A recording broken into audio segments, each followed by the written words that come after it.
Aujourd'hui, on va voir comment créer des applications FXML. Pour créer une application FXML, on commence par créer un nouveau projet. On choisit ici Java with Eng, Java FXML Application. Next. On donne un nom à notre application, démo FXML. La version utilisée de Java, c'est la version 1.8. Le nom du fichier FXML, ça on va le voir un peu plus tard, c'est FXML Document. L'application va être créée dans un package démo FXML et le nom de la classe principale, c'est démo FXML. Je peux la changer, je peux fermer et finish. Donc NetBeans a généré notre application. Il a généré 3 fichiers. Le fichier main, le fichier de démarrage de l'application, et 2 autres fichiers, un fichier FXML qui va contenir la définition de l'interface graphique et un fichier FXML Document Controller qui va contenir la logique de l'application. Donc voyons voir ces 3 fichiers. Commençons par le main. Je vais juste enlever ces commentaires. Donc l'application, comme on l'a déjà vu dans la partie JavaFX, contient la fonction main avec launch et une méthode start. Ce qui est différent par rapport à JavaFX, c'est qu'ici, on va charger un fichier qui va contenir l'interface graphique. Donc, au lieu de créer nous-mêmes les objets correspondant aux différents contrôles de notre application, on va charger tout simplement le fichier FXML qui contient la définition de notre interface graphique. Et après le reste, du moment qu'on va avoir un objet qui contient le graphe de la scène, on peut l'associer à la scène et on peut ajouter la scène au stage et on peut afficher le stage. Donc, à partir de là, donc le reste, c'est similaire à ce que nous avons déjà vu. Ok, donc ça c'est pour le fichier main. C'est un seul fichier de démarrage qui contient la fonction main. Donc maintenant, que contient ce fichier-là qu'on vient de charger? Voyons voir. Donc un fichier FXML, c'est un fichier de format XML. C'est pas grave si vous ne savez pas c'est quoi XML. C'est juste un fichier ou un format qui va définir les éléments sous forme de balise. Ici, on a, donc ça c'est une balise qui va définir le conteneur, racine.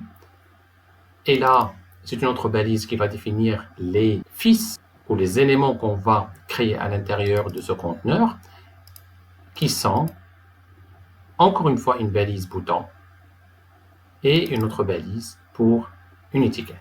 Okay? Donc ça veut dire que notre interface va contenir un conteneur qui contient un bouton et une étiquette. On peut organiser un petit peu ce fichier-là pour arriver à voir les autres éléments. Ici pour le conteneur, qu'est-ce qu'on a déclaré? Donc on a déclaré que le contrôleur associé à cette interface-là est le contrôleur qui s'appelle FXML Document Controller, c'est-à-dire le fichier qu'on a créé ici. Donc ça veut dire, peu importe les actions qu'on va faire sur notre interface, si on veut appeler des méthodes, ces méthodes-là seront définies dans ce fichier-là. Ici, pour le bouton, on a défini une méthode qui va être appelée lorsqu'il y a une action sur le bouton. Donc maintenant, voyons voir ce fichier controller.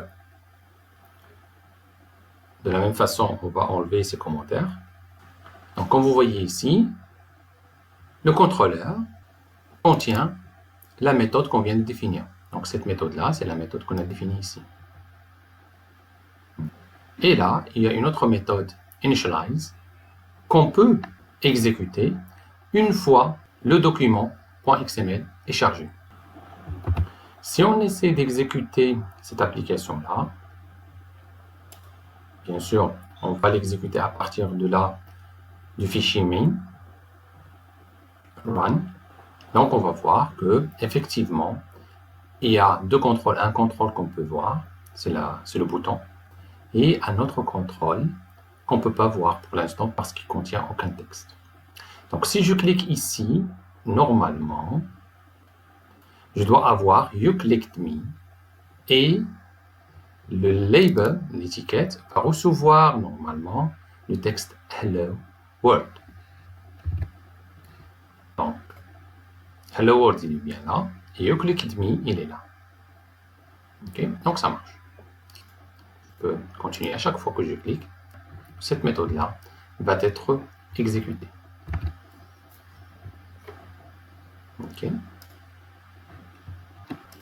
Maintenant, pour la définition de l'interface, une fois vous voulez ajouter d'autres éléments, ou si vous voulez modifier ces éléments-là, vous pouvez le faire directement ici, dans le fichier .fxml. Si vous êtes à l'aise avec l'utilisation du format XML. Sinon, il y a un outil que vous pouvez utiliser pour vous faciliter la création et la modification de vos interfaces graphiques. Donc, cet outil s'appelle Scene Builder et il va vous permettre de manipuler graphiquement votre interface graphique. Donc, dans mon cas, si je double-clique, NetBeans va ouvrir le fichier .fxml dans Scene Builder. On va attendre, il est là. Donc, on voit bien notre interface. Il y a le Anchor Pane et il y a le bouton et il y a le label.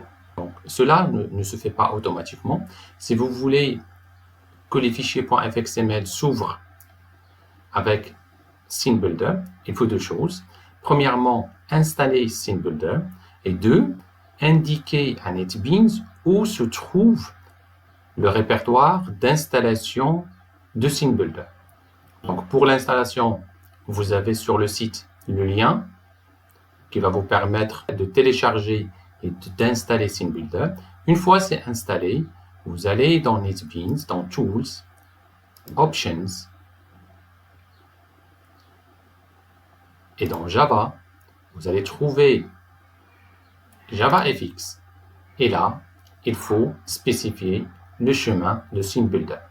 Donc, dans mon cas, c'est déjà fait, mais sinon, pour vous, si c'est la première fois, vous allez faire Browse et aller chercher le répertoire de Scene Builder. Okay? Donc, au moment de l'installation, il faut bien noter le chemin d'installation de Scene Builder. Okay? Je vais faire Cancel, et normalement, ça va se faire. Si jamais vous avez des problèmes, vous pouvez toujours travailler avec Scene Builder, faire un save ou save as et sauvegarder le fichier et après récupérer le fichier dans NetBeans. Okay.